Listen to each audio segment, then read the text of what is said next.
on the issue of salary disparities. Now, the issue to do with salary disparities also takes us back to the issue of the minimum wage bill, whereby most probably legislators still want the people who actually employ, or the employers, to have a minimum salary cap for their employees, in that the level of professionalism in our work sector is reinforced. So speaking of that particular one, we want to hear of the people's opinions on the issues to do with this same cry of the public on matters to do with salary disparities, where there is some change in who receives more money and who is supposed to receive less. Barija Andrew, please take this away.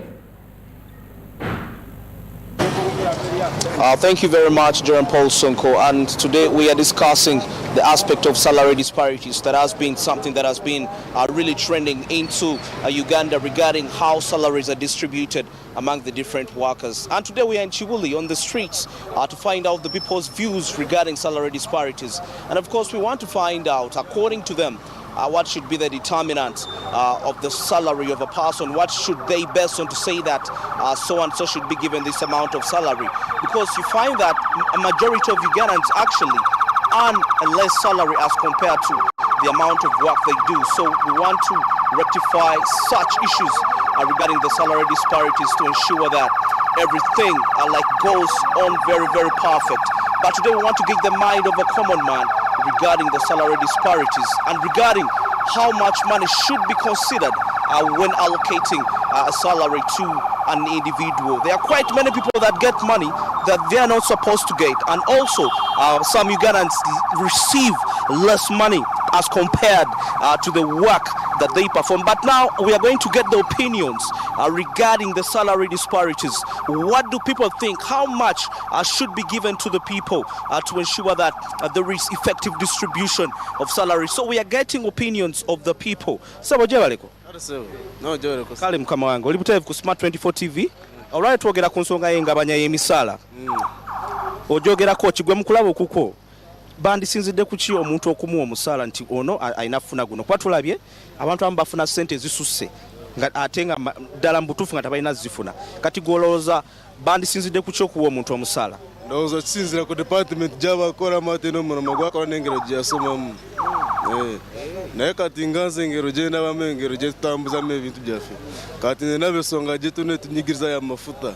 Ku bw'ensonga era tubadde nga tunywa amafuta ku 13:7 naye kati saawa zino olutayo nusu kakaaga mu 7 kati ndaba rwengeri yawo almost 2:7. Omusala gwo agukendeddemu?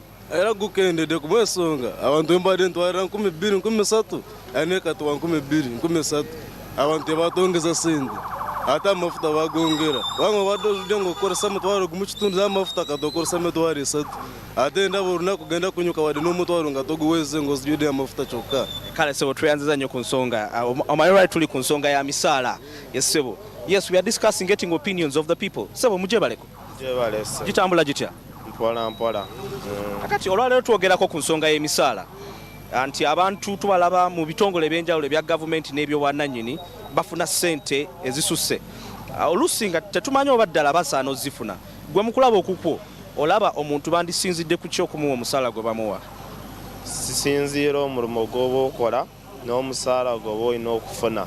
Ate abavuga booda ensonga eri ku mavita gaalinye, ekirala kasitoma n'akuwa omulimu n'omugamba ssente z'omutwalirawo tasobola n'okuzikuwa agamba gwe aba boda omwepanka. Ekizibu ensonga y'amavita. Ate omusaala gwammwe gwakendedde nagwo? Sente nazo zifuna ntono. Oba ofuna omusaabaza omutuusa wali kumutwala naye omuserikale akukwatira ensonga otisa abasaabazi 2. Ate n'akasente akokoze nako omuserikale n'akatwala nga tokalina. Kale neyanziza sebe ensonga ezo. Anyogereko ne bakama bange bano mujebaleko. Kale so nojebaleko. Kale so gitambula gitya? Mpola. Twogera ku nsonga y'emisaala olwaleero. Engabanya y'emisaala. Abantu abasinga bafuna ssente ntono nnyo okusinzira ate ku kye bakola, ate abamu ne bafuna nnyingi nnyo nga tezikwatagana n'ekyo kye bakola. Gwe mu kulaba okuko gwolowooza bandisinzidde ku kyogerageranya omusaala gw'omuntu gwe bamuwa? Omusaala gw'omuntu kati balina okubongeza kubanga amafuta gaalinye amafuta buli kimu kyalinye ate amafuta ge gakireetera okulinnya kati olaba omusaala tebagongezezaako ate yeagokukola kyokutambula kulinnya bodox sente teziriiwo waka abaana baagala naye ebintu byalinye kati tuli abaana badda mu masomo naye sente teziriiwo. Kale sebo neyanziza ensonga mukama wange gyebaleko. Kale sebo nagyebale. Ensonga y'emisaala togera ku kibandisizidde ku ky'omuntu omusaala gwe kati kukikwatagana n'omusaala nze mu kulaba kwange nze ndabira ddala nti abantu omutono kyokka nga bakola emirimu eminene kati nze mu kulaba kwange nze ng'omuntu nze ng'omwana wa booda nze ndabira ddala nti abantu abafuna omusaala omunene si be bakola ennyo naye lwakuba nti balina engero gye bakwataganamu n'abanene ku misaala egyo kyova olaba baba bafuna kinene ate abakola ennyo bafuna kitono naye nga kukikwatagana n'ekirala ekikwatagana n'ebintu byaffe ndowooza oba kigendera mu corruption eri mu ggwanga nze mu kulaba kwange kubanga si corruption eri mu ggwanga at least omuntu oyo yakola ennyo yandibadde anoonyerezebwako nnyo ne bamulaba ne bagamba nti ono omuntu ekintu kyakola kisaana esente bweziti ne bamuweereza ekintu naye n'asanyukaamu naye abantu bakola emirimu mitono kyokka ba be bafuna nnyo nze mu kulaba kwange ekyekyo. Mukama wange neyanziza mukama wange gyebaleko. Yes, bana jeba. Osobola okuggyako wansi katono nnyo wano.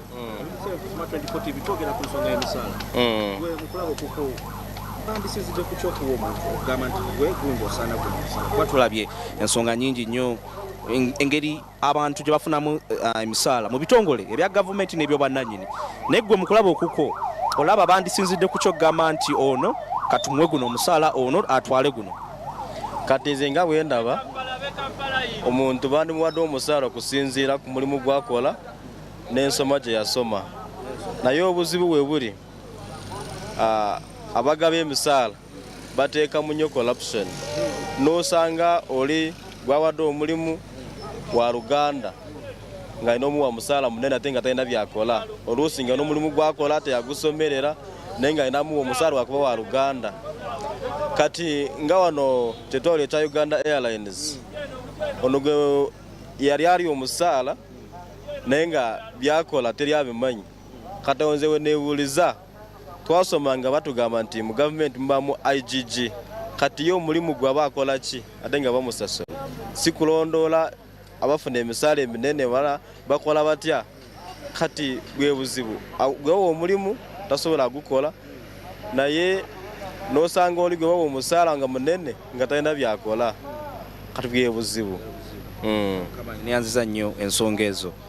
Okay, we are still discussing salary inequalities in Uganda. It's becoming a very big trend lately. Of course, majority of the people, like I told you, earn money, but some don't deserve that money. So we are trying to find out the minds of the people regarding salary disparities. Mukama wange jebaleko. Kale mzina ujiwa. Oli butelevu ku Smart 24 TV. Olwaleero twogerako ku nsonga z'emisaala mu ggwanga.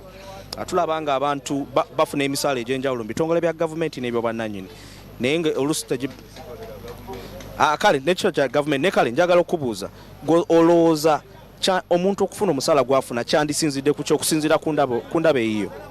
Sina kyenjogerako kuba simanyi bikwatagana n'ebya gavumenti. All right, of course, different people will always have their own opinions regarding every matter, but I'm still getting in touch with different people regarding this very subject. And baso mujebaleko sebo oli butelevu ku Smart 24 TV.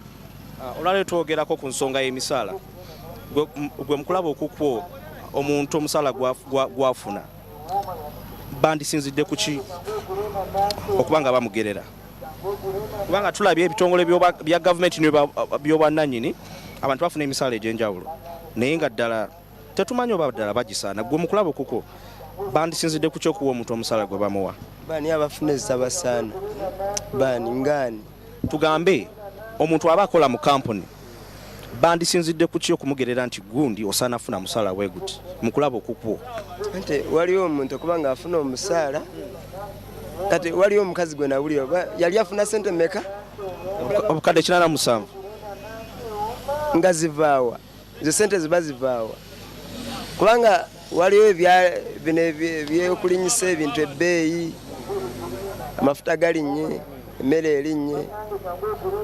Bagamba president simanyi basale ebintu, yagamba tekisoboka kubanga alina byakola, eggwanga lirina amabanja, ate oba okyali awo n'obulira oyo simanyi afuna obukadde 47.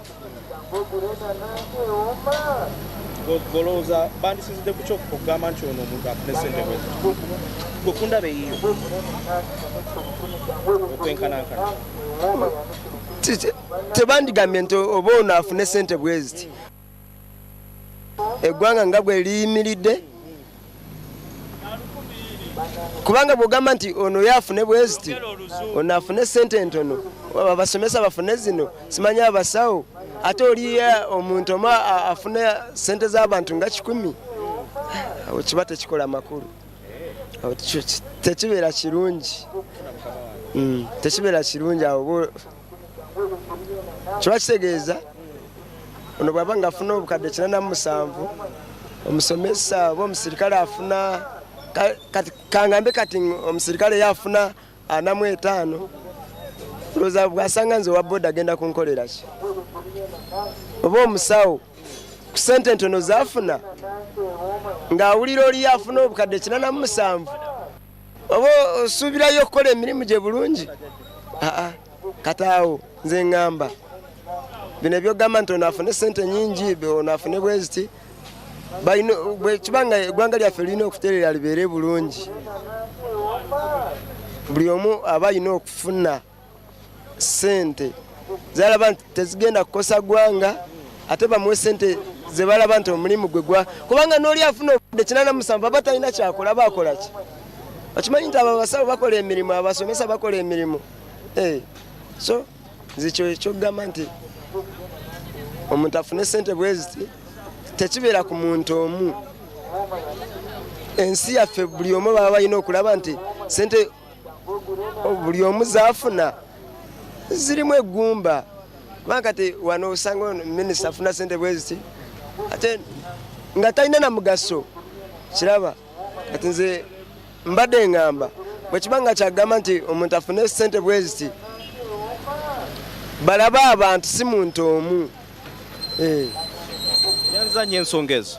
Okay, of course, different opinions by the different people regarding the aspect of salary disparities, salary inequalities. We're on the streets getting the common man's view regarding this very option. Sebo jebaleko. Amanye. Salganza Livingstone. Mukama wangu lale twogera ku nsonga z'emisala mu ggwanga. Nti gwolaba okusinzira mu kulaba okukwo. Kampuni yandisinzidde ku kyokugamba nti gundi osaana afuna musala bwe guti mu kulaba okukwo. Eya Uganda yandibadde esalawo nti gundi inafuna musala bwe. Ate nga bo tebabifaako, bo bali byabwe bekyabwe bo bafuna babala kufunamu, tebafaako fe abantu bo ekikulu ogwabwe kasita bafuna ssente zaabwe tebafaako nti ffe tuli tutya oba tuli tutya, bekikulu ogwabwe gwa kufuna ssente. All right, different opinions regarding the salary disparity. And according to you, how much do you think somebody should be earning in regard? How much? What should be the determinant of someone's salary according to your opinion as you're watching? And of course, the different people are giving their different views regarding this very factor. And it's quite amazing by what the people are coming up with. It's quite very, very interesting, what people think. And one of the concerns they have been talking about is that when you look at the current economic conditions of the country, people need to be given a higher salary. For example, the border people are saying the fuel prices are high. And of course, that means that when the fuel prices are high, the cost of living is literally rising. So your expenses as a human being are also increasing. In that regard, that should be a condition that should be considered when the employers are giving their employees the salary. And we are in the back to school period. That means requirements, school fees. So you can find that that's all money that is all going. So if you're working for a company, it's very important that all those aspects are put into consideration. Yes, how much do you think somebody should be earning? The common man is still talking about this. And remember, the views you hear right now are not the views of Smart 24 TV, but simply the views of the people in regarding to the topic we are discussing. Like I told you today, we are discussing salary disparities. And I want to get one more person before I wind this up. I'm trying to look around and see if I can get in touch with someone whom I haven't yet interviewed. But I think I've worked on majority of the people here. Let me keep moving around to find out the different people. Some people are scared. Mkamange jebaleko. Kale sebo nawe jebale. Kale sebo. Oli butele ku Smart 24 TV. Twogera ku nsonga y'emisala. Emisala gye bakuwa omwezi. Tulaba ebitongole ebyenjawulo ebyobwannannyini bigaba emisala egy'enjawulo. Gwe mukulaba okukwo. Kampuni yandisinzidde ku kyogamba nti gundi osaana funa musala we guti, gundi oyina funa we guti. Mukulaba okukwo. Kampuni yalisinzidde okutandikira ku sente zeefuna, etandikira okusasula abakozi abagikolera. Naye sigamba nti gyokola gye bakusasula. Ojja kusanga abakola nnyo babasasula ntono. Abakola katono ate bo nga basasulwa kinene. Naye kisinziira style gye bafunamu gye balina okusasulamu. Ndaba yange esebo kati kampuni inasinzira kunyingiza yeyingizamu egyoke sasula abakozi baayo esebo. And of course, yeah, those are the discussions, the opinions of the people regarding this very topic, the salary disparities. And of course, what do you think if you're an employee, an employer right there? What do you put into consideration as you're giving out a salary right there? Of course, the common man always speaks. Today we are in Chibuli on the streets, of course, finding out the views of the different people regarding how much money should be given to the workers. What should be put into consideration before you give out a salary to the person? And of course, I've been Andrew Barije today in Chibuli discussing the salary disparity. Back to you, Joram Paul Sonko. Ranger Andrew, in that particular interesting discussion from there, I want to ask, by the way, what does it take for you when you're asking for a salary increment, for example, or when you're negotiating pay at your new workplace? Those are some of the things that realistically have to be discussed on that matter. Now, there is a border rider who has actually given an opinion saying sometimes you get worried, and then when you hear stories that someone is earning, for example, 50 million Ugandan shillings or 87 million Ugandan shillings, you as a Ugandan will ask, then what am I doing really that is not bringing me all that money? So at the end of it all, sometimes we get to realize that when you look into when you have a plate with food and then you try to look into your neighbor's plate, that is when you get envious and you would want to also have what your neighbor has, but yet you would still need to first be contented with what you have in here. And as I'm actually winding up here is I've got a quote this morning that was saying that the fastest way to kill something special is to compare it to something else. So once we have certain things in life, or assets, businesses, success, humans that are in our lives, and we tend to compare them to others, is we are now compromising ourselves, because you get to realize that there's something missing with these people, or even if there's literally nothing missing, you will want to have what the other person has, and at the end of the day you may end up losing both of them.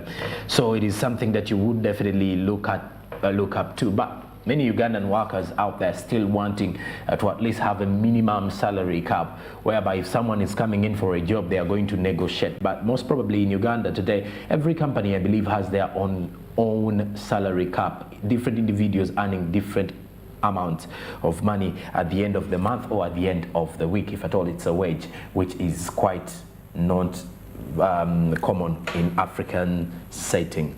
Okay, that is it for Smart Means Business today, and thank you very much for being part of our discussions wherever we started from. It's Tuesday, 6th September, another new day for you to think wise and think of how you're going to generate some income for yourself and how best you can utilize that space that has been given to you as an individual. I'm Joram Paul Sonko. You can follow me on Twitter, Facebook and Instagram at Joram Paul Sonko, and you can as well follow more of our proceedings here on Smart 24 TV on our social media handles: Twitter at Smart 24 TV, Instagram at Smart smart24_TV, and then the website is www.smart24.tv. YouTube is Smart24TV Live.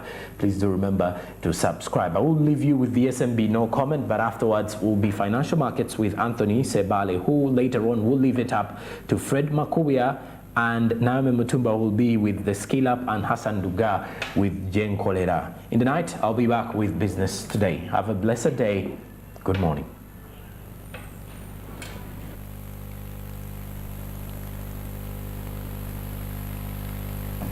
Now that the ministry has accepted that they will be the one to work on the bill, we want the members to be aware of the content, media, the public, and the members of parliament to be aware of the content of the bill, so that by the time the ministry comes to parliament, the minister responsible brings the bill to parliament, it is already like many members know about it, and there will be less questions, because the transition justice law is paramount. Right now we have the Amnesty Commission, we have small, almost projects, I don't even want to call them programs, and without a law backing. So the transition justice law will incorporate all the small issues of compensation, like the minister was saying, you hear of cattle compensation, compensation of those who lost property probably in Sudan, LRA war victims, but you find one region is compensated and another region is saying, what about us? We also lost.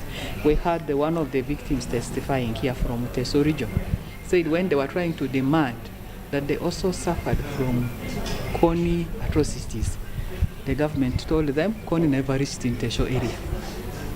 And we all know the Kony war, even if it physically was not there, either people were using roads and what almost affected all Ugandans.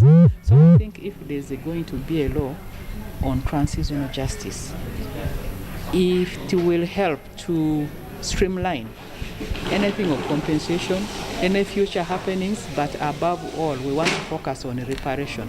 And the reparation should not just be compensation. We're saying those who have been tortured, maybe those who are captured and have stayed in the bush for more than 10, 15 years. Even if you came and you gave them billions of monies, if they cannot fit within our society, we don't want them to be tomorrow's, another cause of atrocities tomorrow. So we want issues of rehabilitation, reinstitution, so that these people come back. And I appreciated the way the minister said the element of, forgiving. He gave an example of how Nelson Mandela, who was in prison for 27 years, when he came out, his party members were all like, we suffered. He said, what about me, who was in prison for 27 years, if I can say I have forgiven? But you cannot just tell somebody to forgive if you have not rehabilitated the person, if you have not explained to the person the challenges. So we want this law to be in place. Some Ugandans are still hurt. If they continue to be hurt, it will continue up to tomorrow. People will still want to revenge. And that is why you hear, actually, Lango, Rubara, Baganda, Banyankole, we want those things to end. If we can forgive, that is the only way we will be looking at ourselves as Ugandans. And all this can be done well and uniformly to everyone who is affected when we have a law regularizing it. So this is the transition justice law. It is still at a draft process. As I said, the private member could not proceed with it because the ministry agreed that now they will take it over. But as a member who was in this forum, who started it for us, we still want to knock at their doors. Why are they not bringing the bill to parliament? Because years are going, days are going, people are getting hurt. Those who are hurt are growing, they have become youths, they have become young parents. And growing with the anger is not good for the country. So that's what